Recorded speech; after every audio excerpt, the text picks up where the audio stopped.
Товарищ Верховный Главнокомандующий. Разрешите приступить к работе? Приступайте. Товарищ Верховный Главнокомандующий, в соответствии с принятыми вами решением, сегодня под вашим руководством проводится учение сил стратегического сдерживания, на котором будут отработаны вопросы управления ядерным оружием и оружием повышенной потенциальной опасности в едином контуре управления в ходе проведения операции стратегических наступательных сил. К учению привлекаются силы и средства воздушно-космических сил, Южного военного округа, ракетных войск стратегического назначения, Северного и Черноморского флотов.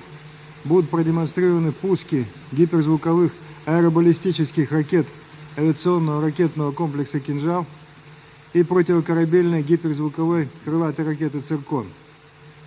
Порядок проведения учений доложит начальник Генерального штаба генерал армии Герасимов Валерий Васильевич.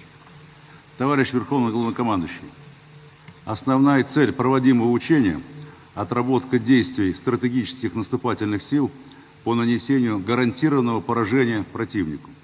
Учение проводится в два этапа. На первом этапе будет отработан вопрос ведения военных действий с применением оружия повышенной потенциальной опасности. И на втором этапе вопрос санкционирования и массированного применения стратегических наступательных сил Российской Федерации в ответ на встречном ударе.